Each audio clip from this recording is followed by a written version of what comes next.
You're cute, my love. I love you. I love you too. All right, ready? Yep. Dear Heavenly Father, we come to you this morning with praise and worship. We lift you, we exalt you. We know that you're a good, good Father.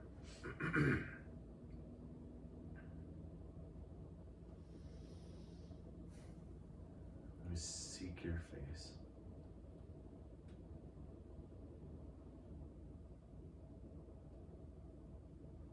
We give thanks to you.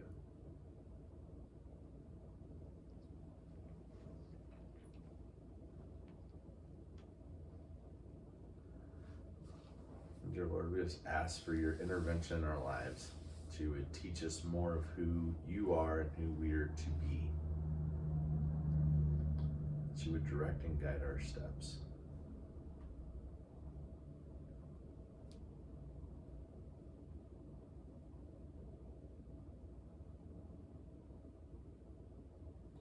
We love you.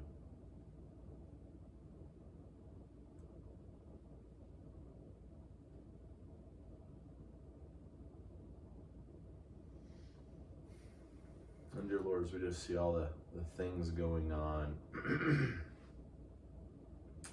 in our lives and in the world, we ask for your guidance.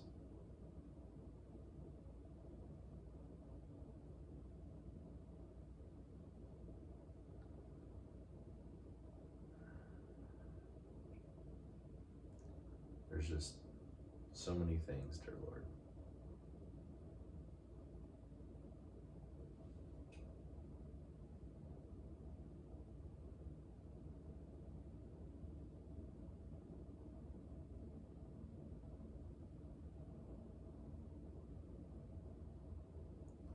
There's an abundance of blessings that we are working on and working towards that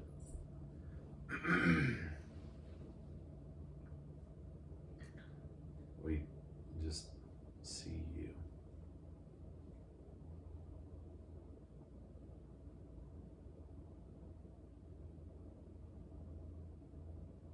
Give us more wisdom as we continue our journey reading your word. And we pray these things in your Son, Jesus' name. Amen. Amen. Maybe that's your word. What? Abundance. I don't know. I don't either, but when you said it, I was like, hey. Sounds like that's what you were dancing around. Yeah, there was a word that I pulled back from because it was like, man, what is it when there's like so much abundance that it's almost a problem? Like it's like bountiful, but see that implies Flowing over. It implies that there is a harvest. Yeah, but this is more like seeds sprouting. Yeah, it's like, oof. So you're still looking for it? Yeah, I know the concept. Yeah. But we're talking about our word for the year. See, it's hard when you're having a conversation you've had over 3 days to get everybody up to speed, isn't it? And not that I don't think we necessarily need to either, but all two of our watchers, they might be confused. Okay, what are we on? 7? Yep. Okay. Are you sure? Yep. Okay. My son, Yep. keep my words and treasure up my commandments with you. Keep my commandments and live.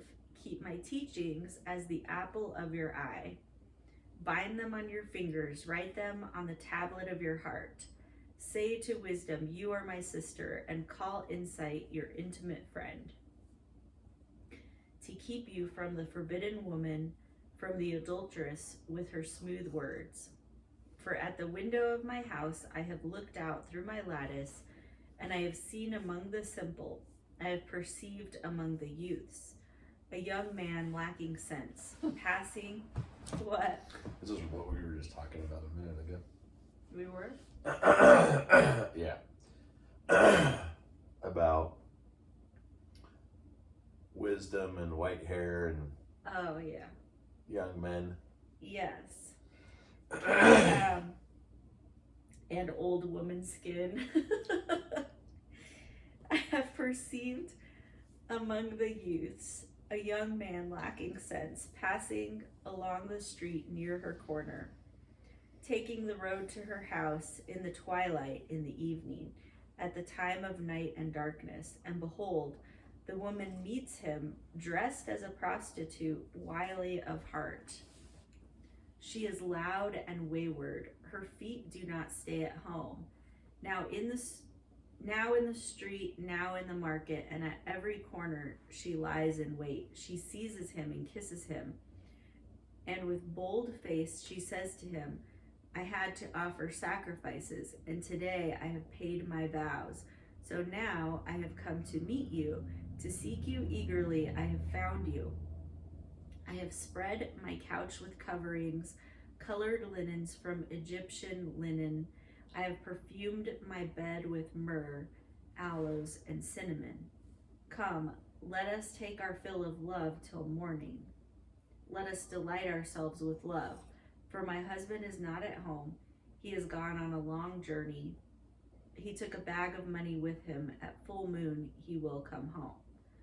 With much seductive speech she persuades him. With her smooth talk she compels him.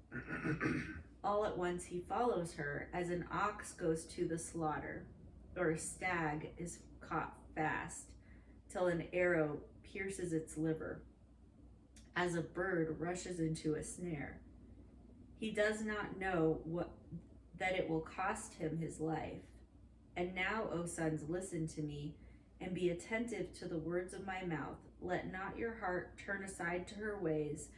Do not stray into her paths. For many a victim has she laid low, and all her slain are a mighty throng. What's a throng? So a throng is, man, the best way that I know to describe that word is like a mosh pit is a throng. It's just like lots of people just kind of running into each other, like without politeness. Okay, her house is the way to Sheol, going down to the chambers of death.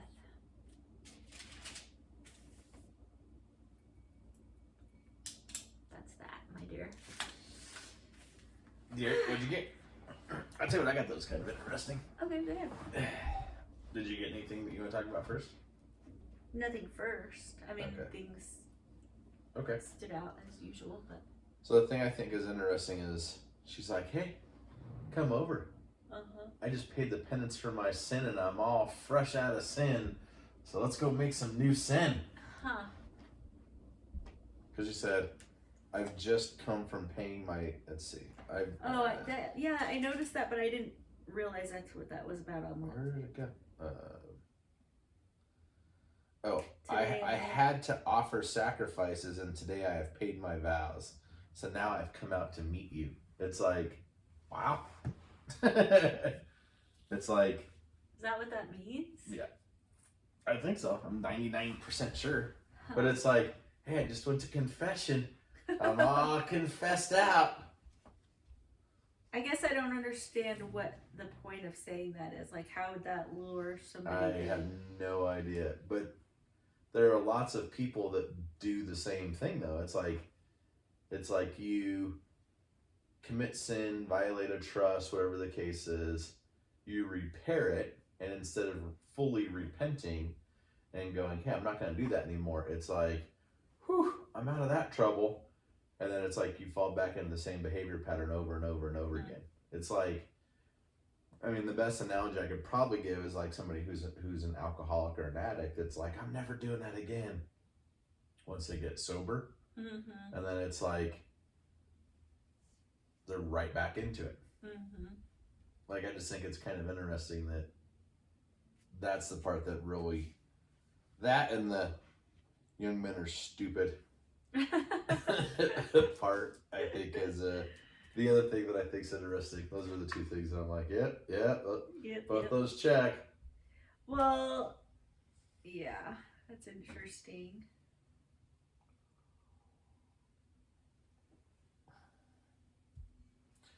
And the other thing I think is kind of interesting is it's almost like in this, it's like that the young man in this is perceived as almost like stupidly innocent, where it's like she knows exactly what she's doing, right? And he has zero clue. Yeah. He's like, oh, okay. Well, and yeah, she has a lot to say too. Right. It's like, oh, let me tell you that I have colored linens from Egyptian linen and perfumed my bed with myrrh and aloes and cinnamon, and my husband's gone and he took his money, and there's like a whole lot of talking. Well, it says with seductive speech she persuades him, and with her smooth talk she compels him. The other thing I think is interesting, in 12 it says, now in the street, now in the market, at every corner she lies in wait. So this clearly is not one person. Right. So it's almost like a spirit of adultery that's just like spread through. But I think it's more than that. I think it's literally, I think the adulteress is analogous with just temptation in general. Yeah. Because it's like, I mean, this is one type of temptation completely fleshed out, showing you how it looks. But yeah, it's again that wisdom's transferable to everything. Right. It's I think the adulteress is personification of temptation as a whole. Mm-hmm. So if your temptation is alcohol, let's say, right? If you're an alcoholic, man, there's a liquor store and a bar on every corner. I mean, you literally see a liquor store and a bar on every corner. Well, and it can all convince you. It's like, oh, but this is a really nice place. Oh, it's a special occasion. Oh, I feel a certain way. Right. You could see, and actually, if you think about that, your own thoughts in your head, how you can convince yourself of things, like sure, and we all do it. I think, like I do it, which I'm gonna work on, but like I do it with not working out. I'm like, well, I really had a long day today, and I really haven't, man, it was tiring, and I'm proud of myself for what I did do, and I'm gonna take care of myself and rest. Right. It's like that whole seductive, persuasive speech. I mean, I do think we do that to ourselves. Well, and I think it happens with kleptomaniacs, where it's like, oh, I could steal this and nobody would even know. Like, I think it's when you've got a specific temptation, it's everywhere. It is pervasive, it is persistent, and it's everywhere. I mean, it's funny. It's like and I'm trying to not use this analogy because it's pretty much along the same lines, but it's like, if pornography is your temptation, right? It's like every TV show, every advertisement, just people walking down the street, like it's pervasive, it's everywhere. Yeah. If it's greed, it's like I remember watching TV shows or movies about like con artists, and it's like, oh, I just can't help myself. It's so easy. It's just there. Yeah. Like the grift is there. Everywhere you go, you see a con, and it lures them in to doing certain things. And it's like, I think it's, I think this is showing a specific principle of temptation, where it's, at least that verse where it's on every corner, on every street, in every marketplace. It's like, man, that's, if you think about streets, right? There's one street, and that street has 4 corners. It's like, man, it's literally surrounding you. It's everywhere. Yep. And it's like, so it's like, I guess the lesson is, young men are stupid. Yeah. Well, It's like, I've seen among the simple, I have perceived among the youths. Right. A young man lacking sense. So I think it's just lacking sense. Which, to me, if you think of your senses, like if you can't smell, you can't see, you can't hear, you're not really trying to perceive what's tempting you, and you just get lured in like cattle. Right. You know, it's lacking discernment, lacking wisdom. Is definitely that sense. It's like, well, and I like to add what's inside of you too. It's like not just what is going on around you, it's also what your thoughts are. Right. Because I mean, I do feel like we can fool ourselves, and it's, yeah. Anyway, so yeah, that's really interesting. The other part that I thought was super interesting was, keep my teachings as the apple of your eye and bind them on your finger. It's like,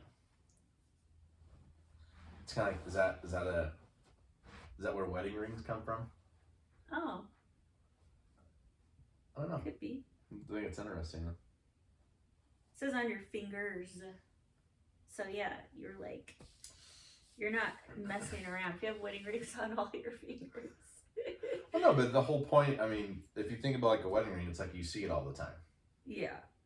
And I guess in theory, it's supposed to remind you when you see things all the time. If you're mindful, but like with certain sticky notes that we just removed, where it's like, I don't even see this anymore. Yeah, that's true.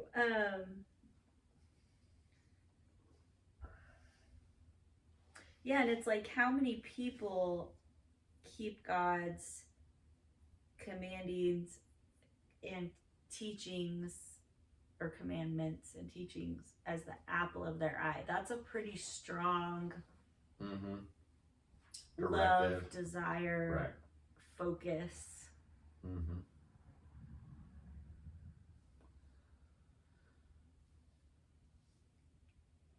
The other thing I think is interesting is, it's like, if you think about this woman, so she's a married woman. Yeah. She is loud and wayward. So very outgoing. Her feet do not stay at home, so she's constantly out. And she's dressed as a prostitute. It's like, I know of women like that. It's like, huh.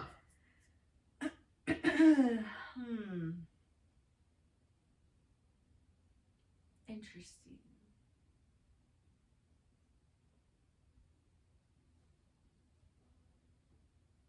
Well, and it's like, yeah, it's interesting the difference between someone who, like the person you're describing, or this describes, is out basically hunting for Hunting's the sin. right word too. Yeah, well, that's what this is saying. She lures people in. I mean, she's literally setting her mind. That's like the apple of her eye, is looking for it. And then you have the simple, who's just oblivious, not looking for it, but it's still taking their life away. And either way is horrible. So it is just very enlightening about, like, man, you better know what's out there, what's coming after you, because it's coming after you. It's not like just. Well, the other thing that's kind of weird is, like, it's amazing how we've gotten to a point in our society in general where, like, this woman is painted in a way that's pretty over the top, honestly. Other than not, I mean, I do know people like that, so it's not so over the top. But it's like Proverbs very directly calls against it. And I'm even hesitating even saying this. It's kind of funny because I know it's being recorded. I'm like, But it's like, yeah, people are like, oh, don't slut shame me, this, that, whatever. And it's like, well, I mean, that's in direct conflict to Proverbs. Like, you're literally out hunting young, stupid guys that's going to literally destroy their lives. I mean, yeah, that's... Yours and theirs. Yeah. It's like, yeah, that behavior probably needs to be called out as what it is, which is not good behavior. Right. It's just, it's interesting to me that it's like our society has gotten to the point where it's like when as Christians we perceive sin, we've gotten to the point where our society has gotten us so conditioned that we don't want to get in trouble or negative comments or whatever, that we don't even want to call it out as sin. Well, do we need to call it out or do we need to avoid it? Yeah, but I guess what I would say to that is, if I'm mentoring a younger guy, right? If I'm providing wisdom. Sure. I mean, I'm not running up to the woman in the marketplace and going, "You temptress." Sure. But I do think if we're teaching about temptation in general, right? Like, I think it's weird that it's when you start drawing a picture of temptation and we'll say sexual temptation, what it looks like in the marketplace, right? Or on the street corner or whatever, that it's become this weird, almost taboo item to call sin. Yeah.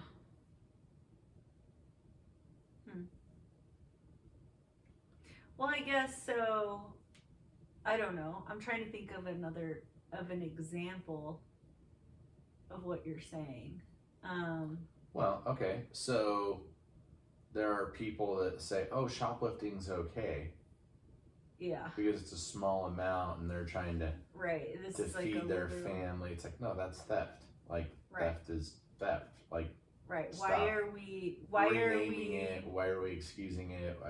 It's theft. Why are we turning it into like this gray area where it's like, well, it's kind of okay and this amount's okay, and it's like, no, it's actually not okay.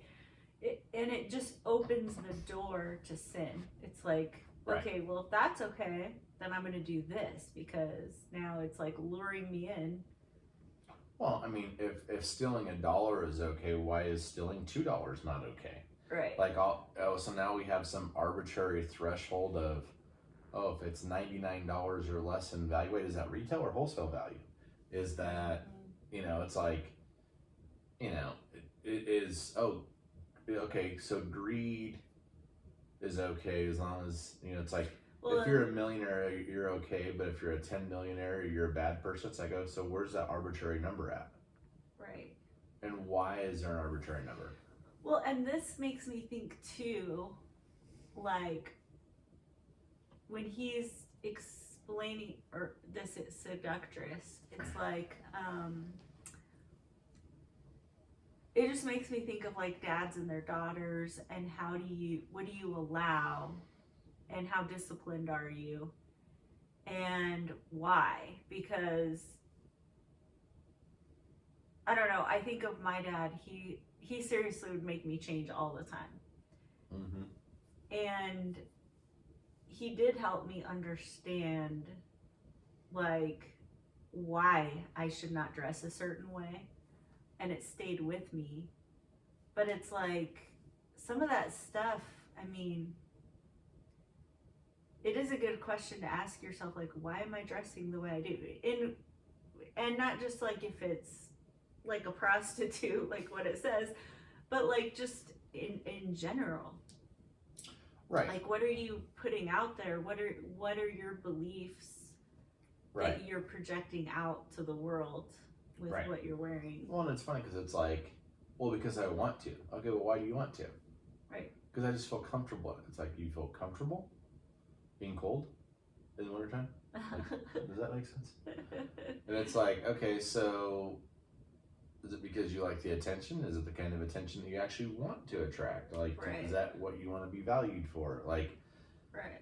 like all of these cascading conversations come from, but I mean, it goes beyond that. I mean, it also goes, like I said, to greed and everything else. It's like, oh, well, I'm trying to get my hustle on and make as much money as I can. It's like, okay, why? Like, where's that line? I don't know. It's just, it's interesting. And it's like, I think that's the hard part, is it's like that slippery slope of when you open the door, then what?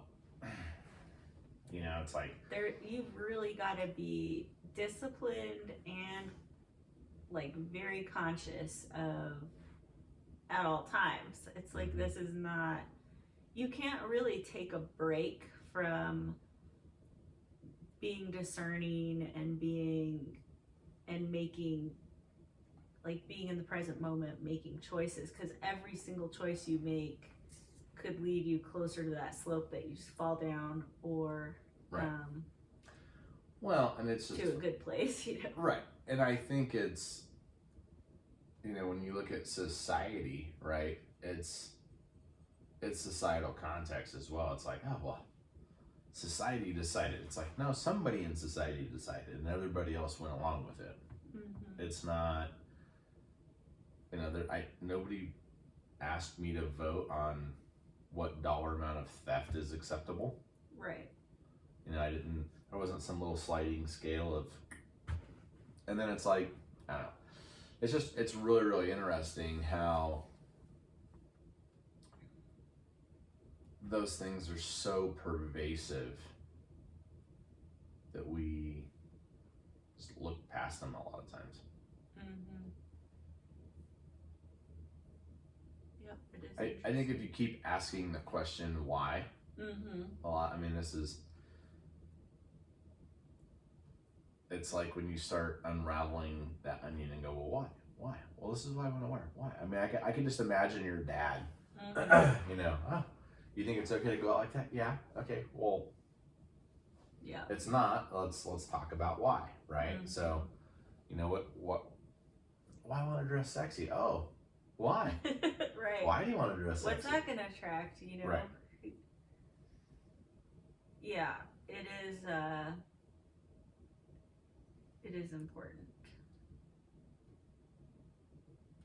So. And it's funny, like, I can think back to some hard conversations I've had with some guys lately where, you know, we're talking, I'm like, well, you know, it's like, why do you need to know? I'm like, well, why? Well, I just need to know. Why? It's like, well, I need to understand. Okay, well, that's the same thing as I just want to know, but you're not telling me why. Is it because you have fear about changes? Is it because, like, give me more to work with? Yeah. Yeah, and I think it is interesting when you ask somebody why, and like you and I tend to be very, I mean, we talk every single morning about stuff and concepts and why we do the things we do and why other people do the things they do, and really dig in. And we are very, I can't think of the word, like self-examining, I guess. I don't know. Thoughtful, pragmatic. Yeah, whatever. But when we do something, like if I go to work and I do something and my boss says, why are you doing that? I can give him a full detail, like beyond what he ever has time to listen to. Right. Why I'm doing something, because I have spent a ton of time reflecting on everything. And I do think there are a lot of people who aren't in that habit. And I honestly think that can be pretty dangerous, you know, because it's like, because why are you, if you seriously can be deceiving yourself about why you're doing things, or you're not thinking about it, which is equally not good, because like we're saying with the slippery slope thing, I mean, you take one wrong step and things fall apart. This is a similar conversation that I had with. I've had similar conversations where it's like, look, man, I would rather you. So we're talking about doing interviews, and I've told people in the past, like, hey, man, I have two super important words in my life, which is why and if. So, if because it allows you to be creative and dream and think outside the box, and why. Like, if I ask you, what's 2 plus 2? And you know it's 4. I'm like, okay, why is it 4? And you're like, oh, it just is. That shows me that you don't have a basis of knowledge of the fundamentals of mathematics. You got lucky and know the right answer. But if you know why, then you can apply that same why to what 3 plus 3 equals. So there's a basis of knowledge there that can be expanded. So I would rather have somebody give me the completely wrong answer, but have a solid why they did it, because I can correct that. I can go, well, did you think about this, this, and this? And no, I didn't think about that. Okay, well, if you add in this factor, this factor, this factor, does that change your decision? Yep. Okay, so now it's a perception problem. You're not perceiving other things that are going on. But if it's, well, just cause. You may have gotten the right answer. Well, it's kind of what we talked about that day when we were talking about knowing how to make an arch of different angles. Right. Remember you were talking about that, and you were saying, like, if you don't really understand the concepts of construction, you might know how to do only one thing. And so for me, I'd rather have somebody get a wrong answer with a well thought out why than get the right answer with no why. Just, I got lucky. Yep. Or I've been trained on this one particular thing. Right. And that's why I know it, because I know the check boxes to check to get it done. And so I think that's where discernment comes in. Yeah. I think that's where it's like, I don't know, like it's interesting how when you're a kid, right, your parents just tell you, clean your room. And it's like, why? And the only response I usually give is, because I told you to, right? My parents said that a lot. It was because I said so.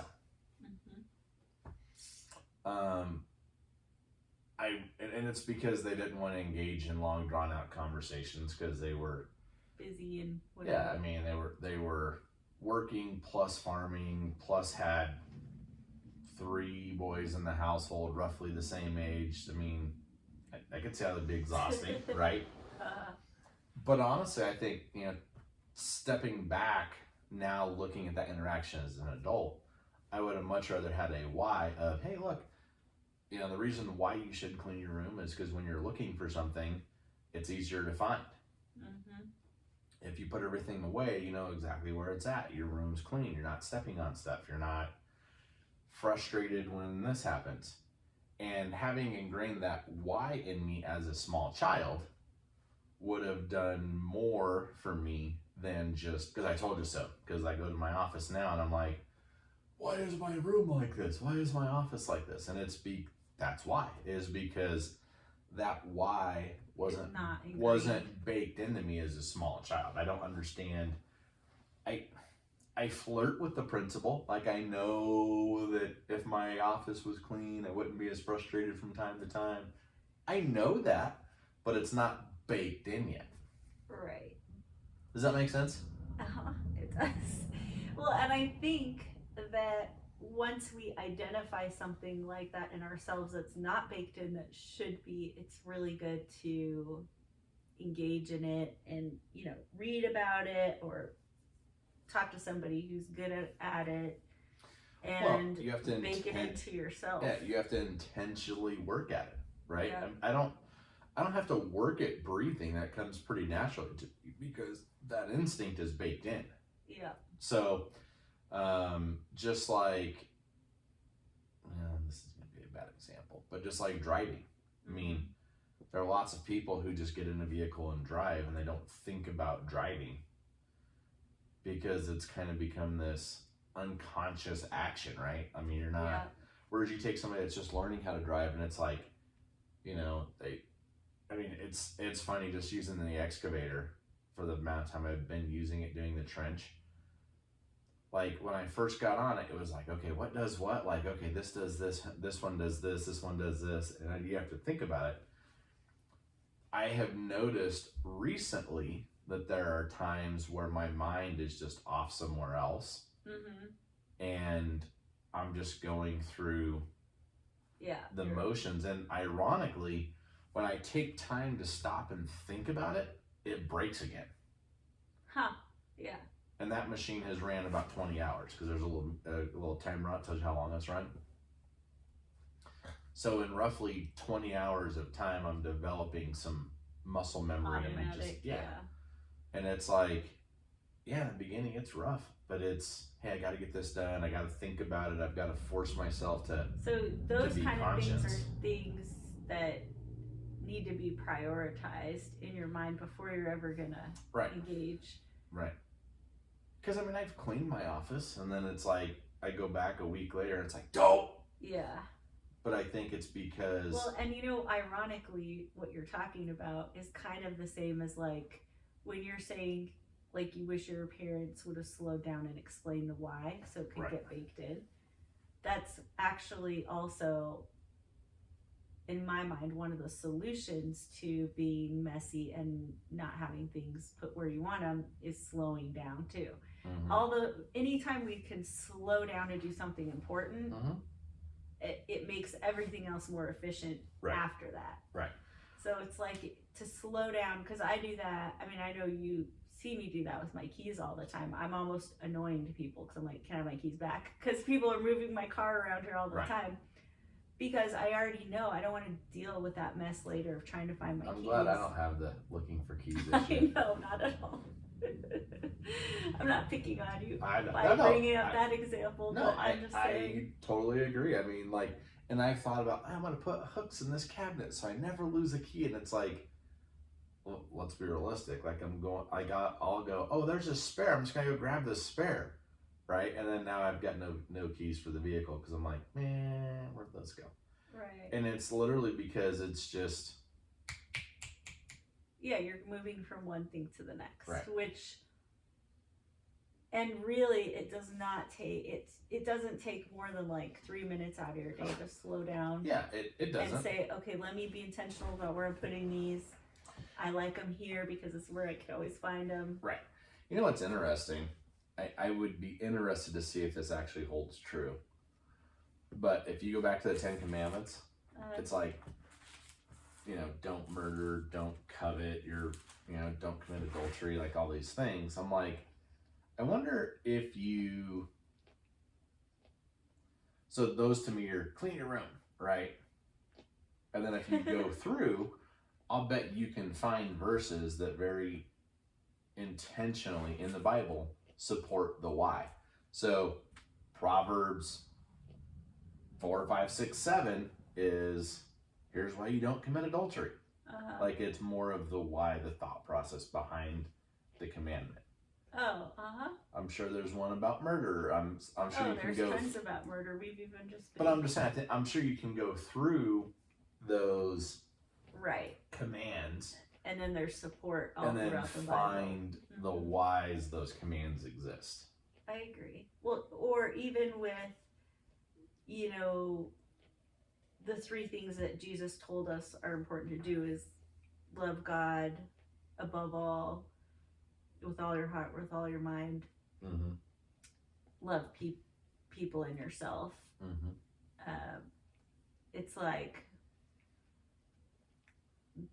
literally everything in Scripture supports those things, I feel like.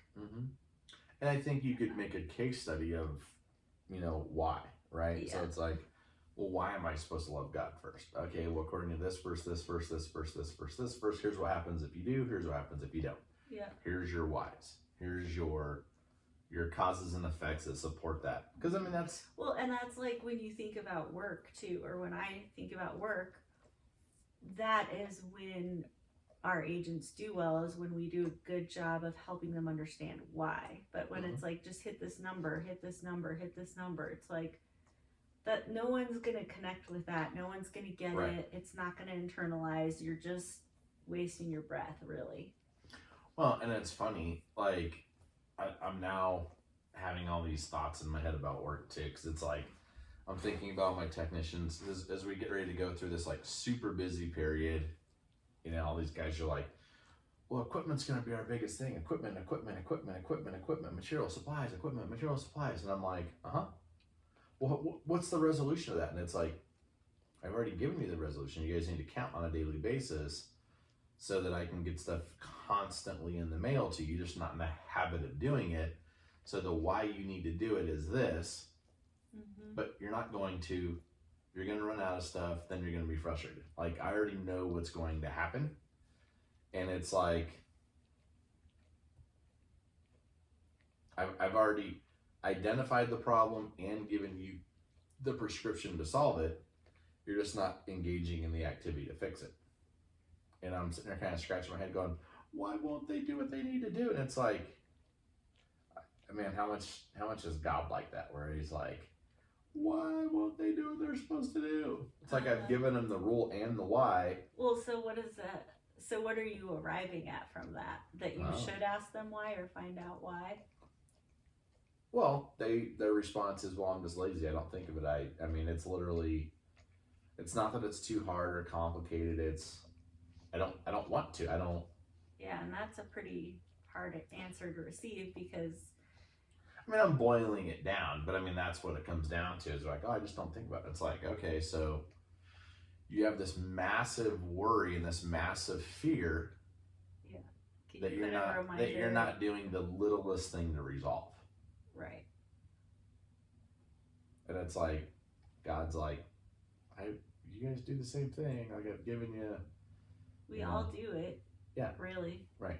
Because I mean, you could talk about the keys thing. Oh no, without a doubt, I 1,000% agree. Yeah. But.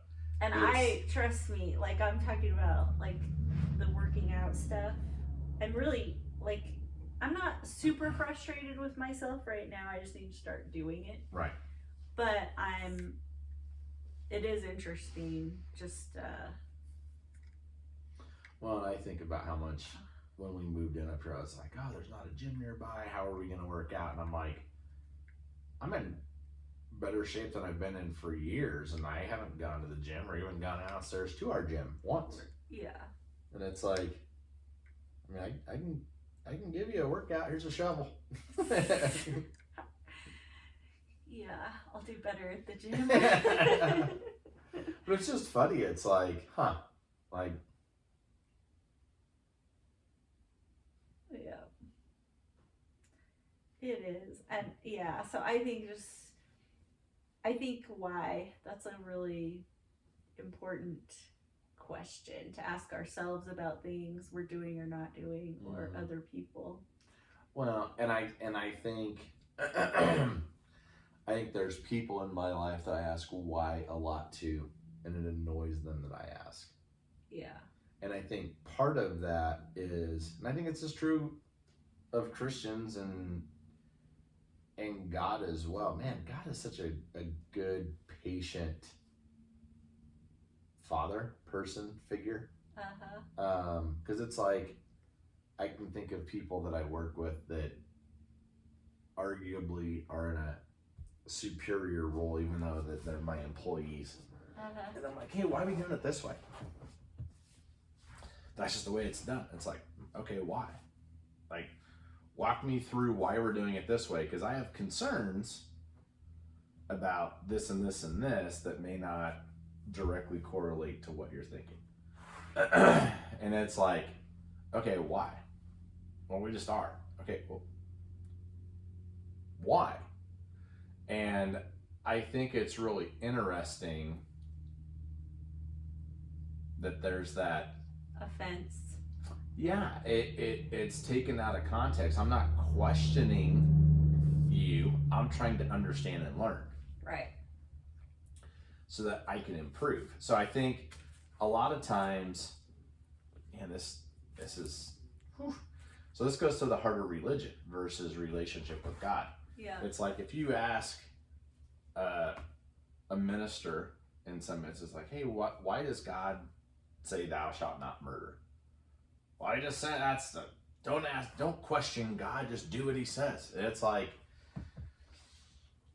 I'm trying to understand God's heart. I'm trying to understand, and it's like, instead of just saying, because he said so, right? It's, well, God, because God places value on every human life, and he sacrificed his son for each individual human life. So if you were to sacrifice your child, wouldn't you place each individual human life is more valuable than your own kid's life? Would you want someone to kill that person? No. Okay, well, that's why. Oh, Mm-hmm. right. And I think lots of people in faith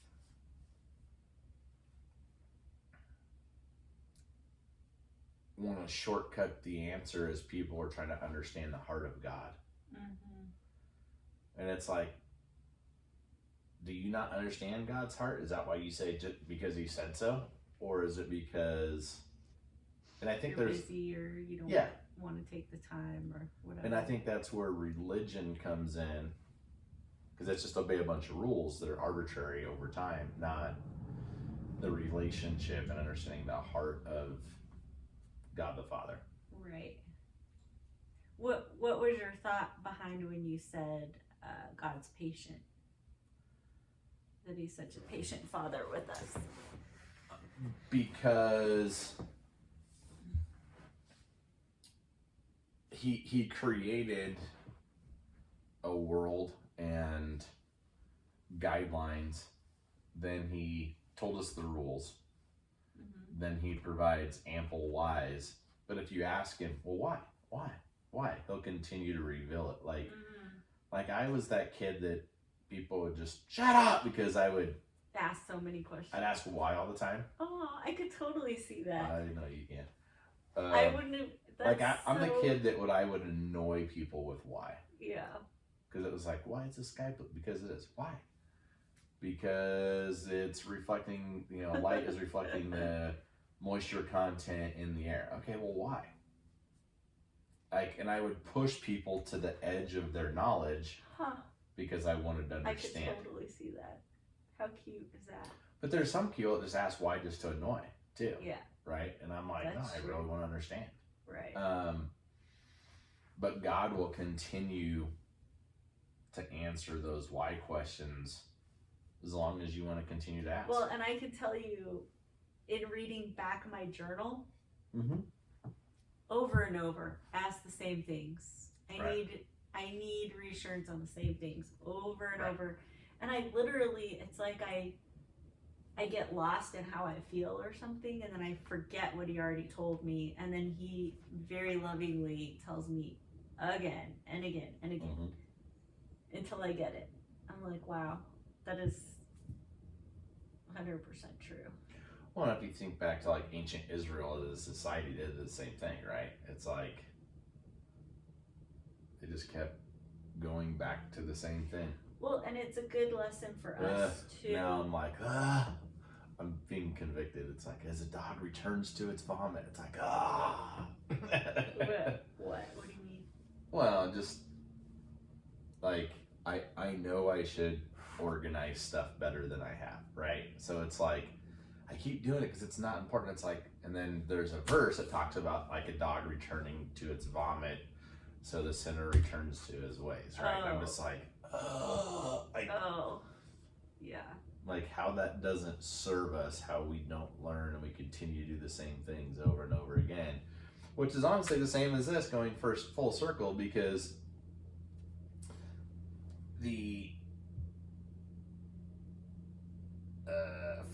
for many a victim has she laid low, and her slain are a mighty throng. So a giant crowd of people haven't learned this lesson after seeing other people do the same thing over and over and over again. Yeah.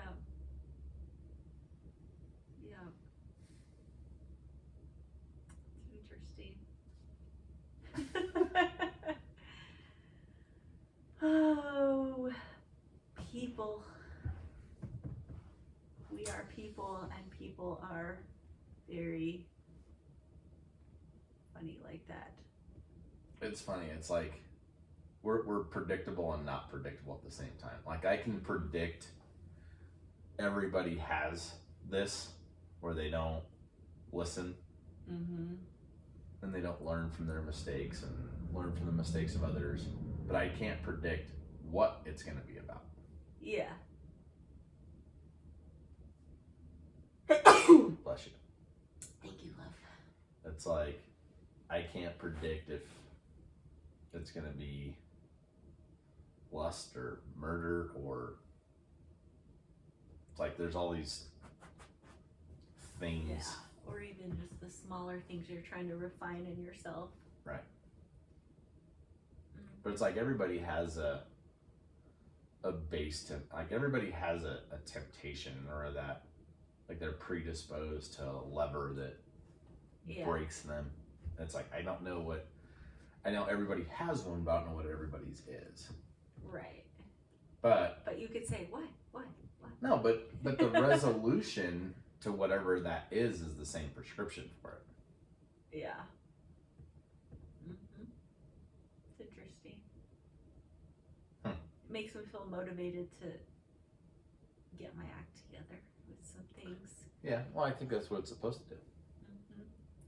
Because it's like, oh, if all I have to do is be diligent and a good steward and plant good seeds, then I get a good harvest. Well, that applies to our health, it applies to business, it applies to finances. It's like, I think for me, well, for everybody, well, I don't know. I don't know about everybody, but like just the examples we were talking about today that you're struggling with, that I'm struggling with, it really is slowing down and holding it captive and being like, you're important, I'm going to deal with you. Kind of like how we hold our thoughts captive and decide if what we're going to do with them. It's like we need to hold our intentions captive and say like, hey, you know this is important, you keep letting it slip away, you keep running away from it, you keep saying you're too busy for it, deal with it, like slow down. Well, and that's to slow down. It's actually a message I've been getting from God a lot on certain activities.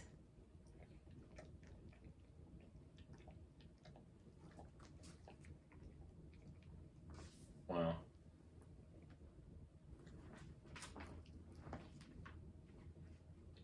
and of course I can't, my phone's in the room, otherwise I'd be able to find this a lot faster. But it's okay, dear. We got time for you. Get Oliver. He's got lots of time.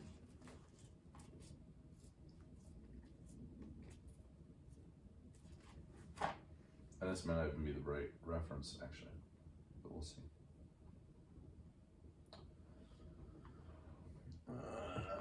13:8, is that right?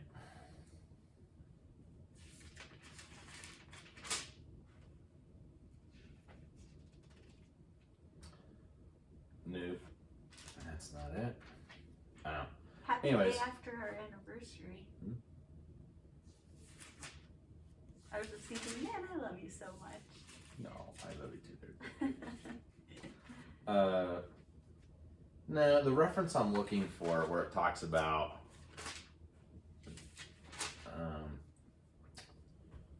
today and tomorrow.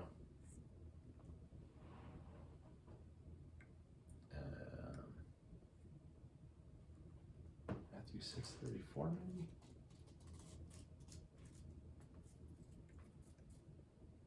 Oh, it's back there. You really do need to look over there at him. That is all right. So back to your being slow and being in the moment. I can't find this. If you can't, you should go get your phone. That's not. Yeah. Anyways, so Matthew 6:34. Therefore, do not be anxious about tomorrow, for tomorrow will be anxious for itself. Sufficient for the day is its own trouble. But that's not what I was thinking of. So there's a, man, I wish I got to write down and remember this verse where it talks about, don't worry about tomorrow, don't worry about yesterday, focus on today. And it's living literally in the present moment and being present in the day and in the moments that we have, and making the best possible decision in the moment that we have. Because I think that we, not you and I, not me, but we do that a lot. It's like, man, if you live in the past, you're full of regret and man, I shoulda. And if you live in the future, a lot of times you're full of either anxiety or like this fantasy realm. But it's like, man, if you're literally living in today, if you're focusing on today and not living in some weird time shift, you're based in reality, your actions are based in reality, and you're doing the right things. Yep. Well, and on top of all that, I never really thought about the present moment in the way we're talking about it right now, with like actually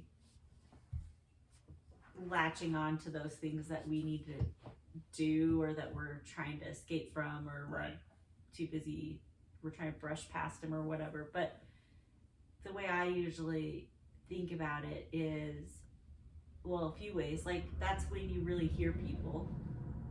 Because if you are lost in thought, thinking about later or yesterday, you're really not listening to the person in front of you, really not seeing them. And actually, interestingly enough, I feel like there is like an epidemic of loneliness right now in our world. Oh, yeah. And if you think about people on their phones and just the lack of attention, like, you have the opportunity to connect, you're just not doing it. So, and it's like TV, video games, this, that, it's like, it's too much noise everywhere. So it's stealing that joy from you to be able to actually connect and enjoy somebody's company. And I mean, it's more than just enjoying someone's company. It's like fully being with each other. And then the other thing I was thinking about is just gratitude, because, and I mean, there's like cheesy little sayings and stuff about how, like, when you're grateful, you have everything. When you feel grateful, you have everything. I don't know how it goes, but but it is true. It's like, I feel like all of us are so blessed. We have so much to be grateful for, and when we get our minds to calm down and be present in the moment, it's like, you're not wishing you had more money, you're not wishing you had something better or something else, and you're not thinking about what you used to have, which could bring grief or could bring whatever feelings. And it's like, you have what you have and you just pay attention to it.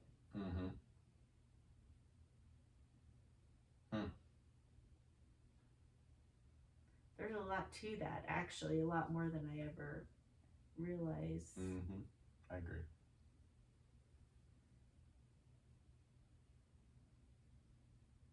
You're like, you made me sleepy. No, I don't know. Like, I'm like, it's funny. It's like I'm trying to be present, but in my mind's also like, I gotta do this, and I gotta do that, I gotta do this, and I gotta do that. Like, I lost you. Well, no, I'm just saying, but it's like, I'm now living in the future, right? I'm now, like, I had this moment of, man, I gotta send this email, I gotta do that, and it's funny, I'm like thinking to myself, going, I gotta get all my guys to do this, and I gotta get that, and I'm just like, I'm no longer living in the moment. I've now shifted to living in the future, and I feel this anxiety about how much stuff I have to do. Yeah. And I was literally just talking about not doing that. I know. It takes practice. Especially, I think too, it's like, it's even harder when you're not the one, like if somebody else is talking. But this is funny. So when you were talking, right? I started living in the past for a minute, because I was thinking about, like, oh, it's kind of like when about what you're doing, right? How like the thing that you're engaged in, right? So my mind went to a conversation I had with Jason about planting pumpkins. Uh-huh. And I was like, I was like, hey man, look how good my pumpkins look. And he You was, were definitely like traveling. oh no, I totally was. Okay. And so I remember him going, well, yeah, let's see how your harvest is. Everything looks good in the beginning, right? Or yeah, they look great, but you could get hail, you could get this, you could get that. So it's like, oh, don't live in the future because you can't count your chickens before they're hatched or that kind of thing, right? Uh-huh. And then so I was living in the past going, oh, there was some wisdom there, right? Uh-huh. And then it was like, well, and then I slingshotted to stuff I have to do. And that happened literally in an instant. Like my mind flashed, you said something, and I don't even remember what it was now at this point. So you said something, my mind flashed back to the conversation with Jay about pumpkins. Yeah. And then from there it went into the future. Yeah. About stuff I have to do later today. Yeah. And I'm like, where did that go? Like it was, you were talking about connections and about about being present. Yeah, and about being fruitful and like, and it was like, choo, choo, choo. Yeah. And our it's ironic that it happened Yeah. during this conversation. Yeah. And But it happens all the time. I No, think it absolutely does. I think our minds are just like seriously like little kids that ate a bunch of sugar that are jumping all over the place, and we have to control them. Mm-hmm. We have to discipline our mind and say, You have to yeah, duct tape and what do I say?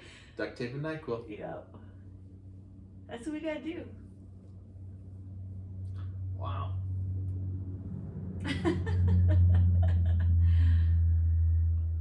All right, so I know you want to get to work. I got stuff to do. What? We're in an hour? Wow. Oh, lordy. That's a long one. No, that's good. Yeah, but people have to discipline their minds Right. to listen. So probably people will watch if they even watch. Well, so first of all, I don't really send it out to many people, but I don't know where I'm going. Here.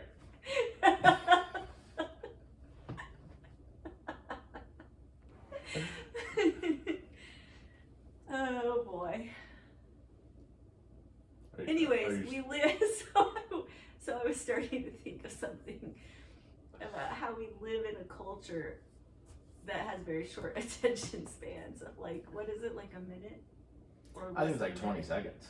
Yeah, I mean, that's like, remember they had like little 6-second videos back in the day? yeah. I think those were called Vines or something, where it's like little like you had to make Yeah. a video that lasted 6 seconds.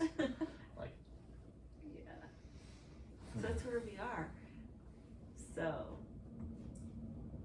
and anyways, we need to get to work because it's been like an